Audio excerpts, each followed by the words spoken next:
दादा, आपण तलावडीच्या आणि आमोद्या गावाच्या मधोमध जे हे चाललेलं आहे रस्त्याचं काम, या ठिकाणी आलेलं आहात. काय आपल्याला पाहायला मिळालं या ठिकाणी? साहेब, हा रस्ता आमच्या ग्रामीण भागाशी जोडणारा रस्ता आहे.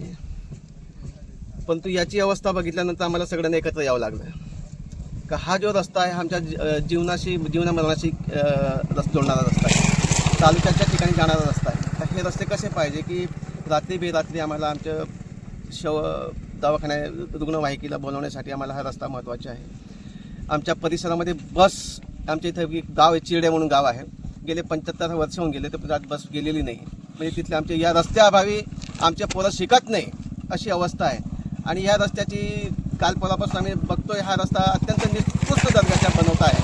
आता ठेकेदार कोण आहे, कॉन्ट्रॅक्टर कोण आहे, काहीच घेणं माहीत नाही. साधा बोर्डसुद्धा लावत नाही. मग आम्ही तक्रार कोणाकडे करावी? म्हणून शेवटी आम्हाला सोशल मीडियाचा सहारा घ्यावा लागला आणि याच्यामार्फत आम्ही शासनाला सांगू शकतो की हे रस्ते तुम्ही चांगल्या तऱ्हेने बनवा. बांधकाम विभागाच्या अधिकाऱ्यांना आम्ही फोन केला की साहेब तुम्ही हे रस्ते बघावं, त्या यांनी अत्यंत दुर्लक्ष केलं.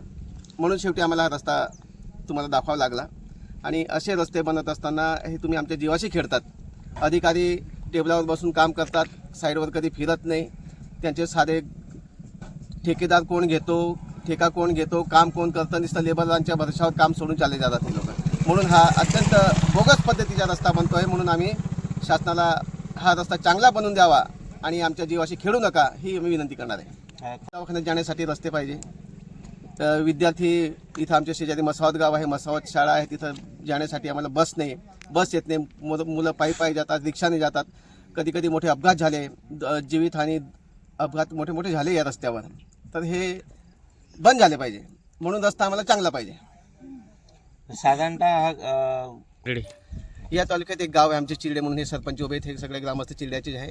आम्ही कितीतरी निवेदन दिलं शासनाला की आपल्या गावापर्यंत बस पाठवा, का तिथं फक्त झेडपीची शाळा आहे, त्याशिवाय तिथं पुढचे शिक्षण घेऊ शकत नाही. 1 ते 4 वर्ग पोरं शिकतात आणि त्याच्या पुढचे शिक्षण सगळं बंद होतं. 100% आदिवासी गाव आहे, चिरडे म्हणून गाव आहे. गेले 70 ते स्वतंत्र काळापासून आजपर्यंत त्या गावात बस गेली नाही. ते लोक बस पाहण्यासाठी आतुरतेने वाट बघताय. पण तो रस्ते नसल्यामुळे ती बस जाऊ शकत नाही असं ST वाल्यांचं म्हणणं आहे. म्हणून शेवटी रस्ते आमच्यासाठी खूप महत्त्वाचे आहे.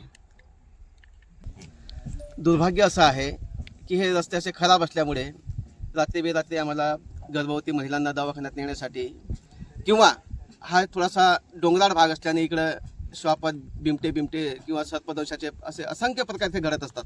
आणि असे केसेस आम्हाला दवाखान्यात तात्काळ पोहोचवणं खूप गरजेचं असतं.